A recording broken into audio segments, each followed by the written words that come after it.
All right, we're looking at the major differences between the North and the South as we progress towards um, the Civil War.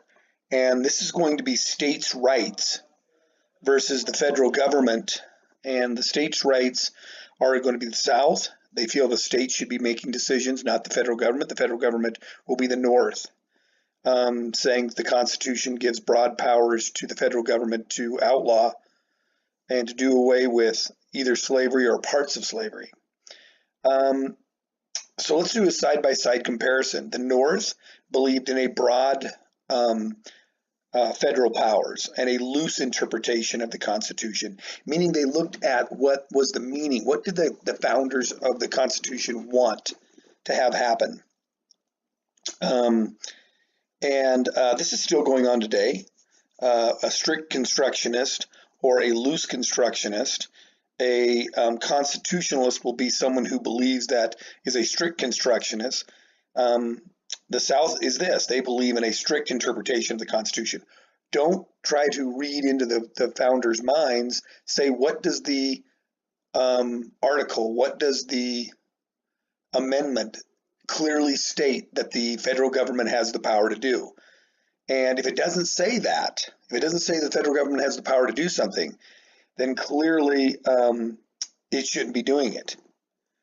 The North, on the other hand, is saying, no, there is references to a lot of different things the federal government should be doing. It should be looking out for the welfare, providing for a common defense, protecting liberty, protecting property. And so there's going to be references that you need to do other things, because if I'm looking out for the well-being, then I'm going to have an understanding that I will be doing other things other than just exactly what it says in the Constitution.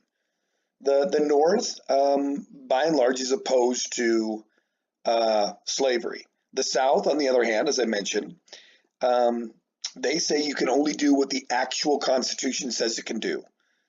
And if it doesn't say it, then the federal government doesn't have power to do something. It's in favor of slavery.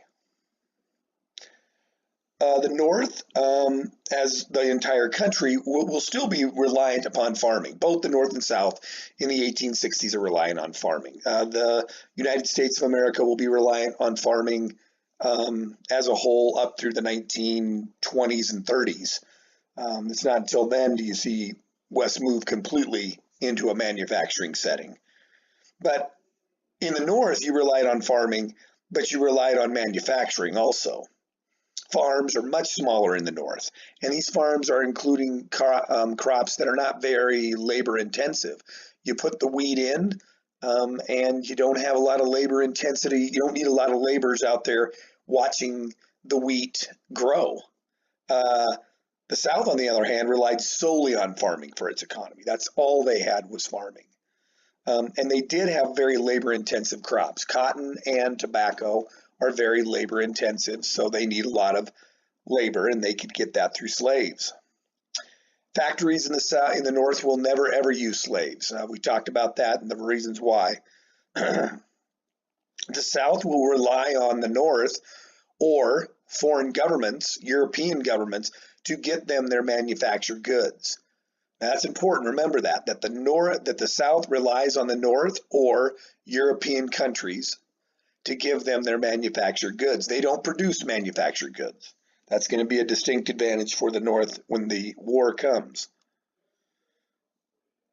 In the North, the factories and the businessmen were able to convince the Congress and the president, James Buchanan, to pass, and Andrew Jackson, James Buchanan, to pass a variety of tariffs on products coming in from Europe.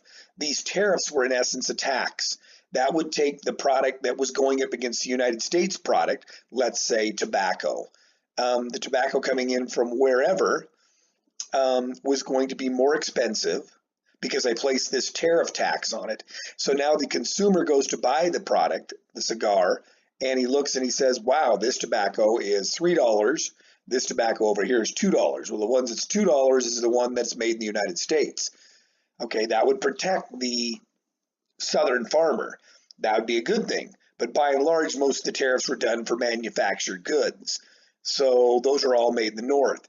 So the North, they love this because this means that Americans will have to buy American-made products. Okay. The South, on the other hand, hates the tariffs because they raise prices on the manufactured goods, and the South is already very, very poor and it has no factories. So all they're having to do is end up paying more money. They are convinced that the federal government, and nowhere in the Constitution does it say that you can have the power to continually raise taxes to protect American products. The North would say no, the government does have the power for protecting itself, a common defense, and it does get the power to tax its people. And so they're looking at a more broad perspective. And that the Constitution definitely does say that you can set up and to protect U.S. labor and jobs. Who's right? The North believes that the Declaration of Independence is clear from Thomas Jefferson that all men are created equal. That's a clear statement, and it's one of the founding documents to our to the core of who we are. They believe in a broad interpretation of the Constitution. It's clear that slavery is it is something you can ban, that slaves should have the right to vote. They believe in the North that slavery is wrong and that all men are created equal. Now, be again aware that this is not all of the men willing to go to war over this. It's a feeling they have. They're not willing to give up their sons or their brothers or themselves for the cause. On the other hand, the South believes the 10th Amendment is extremely clear in the Constitution. That raises the issue that if it is not directly put into the Constitution, then it falls back to the individual states. It doesn't say that you can't have slavery. There's nothing in the Constitution, the articles, the 3 articles of the branches of government where it says that you can ban slavery. So they're saying the 10th Amendment would allow each state to decide what's best for them. This will be an area of contention, huge battle back and forth. But the issue of slavery is not the core issue. The expansion of slavery in the new territories is much more of an issue than doing away with slavery in, say, South Carolina or Missouri or those states. That's not what the North's trying to do, though the South doesn't believe it in the end. They'll say, no, you're just lying to us. The North becomes an industrial powerhouse. They really will start to gain a foothold in the world in the industrial economy. They'll start making more and more stuff. And that's going to be going to set up their economic success. The South, on the other hand, their way of life, their way of thinking is being threatened. Today, if you're on one side of the fence, if you're on the side of the fence of liberal, or you're believing, you're gay and you don't like Donald Trump, you feel like your world is being threatened. At the same time, if you're on the more conservative side, you feel like everything that's being taught in schools or everything that's being mentioned has completely gone off the deep end, and that your way of thinking and your morality of your life and the world you've grown up around has gone off the deep end. The South is believing their way of thinking is being threatened, and it's wrong. They're saying no slaves. That's going to cause economic ruin for the South. And there's talk of seceding from the Union. They're starting to say, hey, listen, you're not wanting to represent us. You're wanting to represent only the North's view, so we think we're gonna get out of here.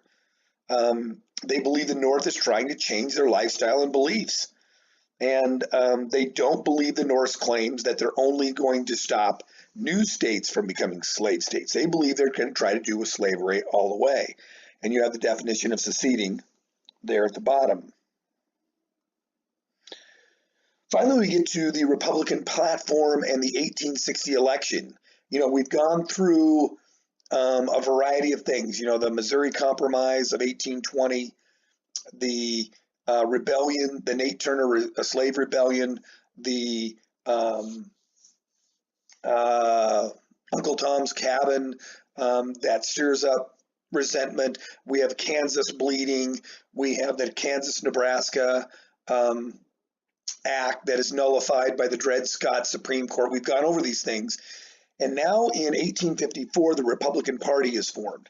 Now, in 1854, the Republican Party formed out of a group of people that were the Whig Party, but they became very, very staunch anti-slavery. So it became a group or a party that was formed out of one cause, and that was slavery. And they were against slavery, the Republican Party was. Against it, the Democratic Party was for slavery. The Republican Party nominated a candidate by the name of Abraham Lincoln. Abraham Lincoln had been around for a long time, had very limited success in the political arena. He's a great speaker. He does a wonderful job of speaking, but he hasn't had a lot of success. When he is nominated and the Republican platform is introduced to the country, the southern states become extremely, that's like literally the last straw. Talking about doing away with slavery in the new states instead of saying we should allow for popular sovereignty to take place. Abraham Lincoln himself says the number one goal of his administration is to keep the Union together. And he even is willing to go as far as to say, I will support a constitutional amendment that will guarantee the South that the federal government will never take their right to have slaves away. He supports that. Now, the measure never passes. And back in the 1800s, we used to have the president be elected in November, but he wasn't sworn in until March. Now, this is really important. He gets elected in November, gets sworn in March. Today, you get elected in November and you get sworn in January. Well, he gets elected in November, but in December of 1860. So Abraham Lincoln is going to be elected the 16th president of the United States. In December, still underneath James Buchanan's administration, South Carolina will secede from the Union. In the time frame before he takes office, 7 other states, Democratic states, will also secede. So before he's ever taken a step in the White House, you've got 8 states now that have left the Union. And you have Fort Sumter in South Carolina that will come under attack, and we will attack that issue a little bit later on. But you now have the groundwork in place for the spark to be laid. I have to look at one more thing. The Abraham Lincoln, Stephen Douglas debates, and then we're going to take a look at a couple of real important people in the lead up to the Civil War, and then we are done.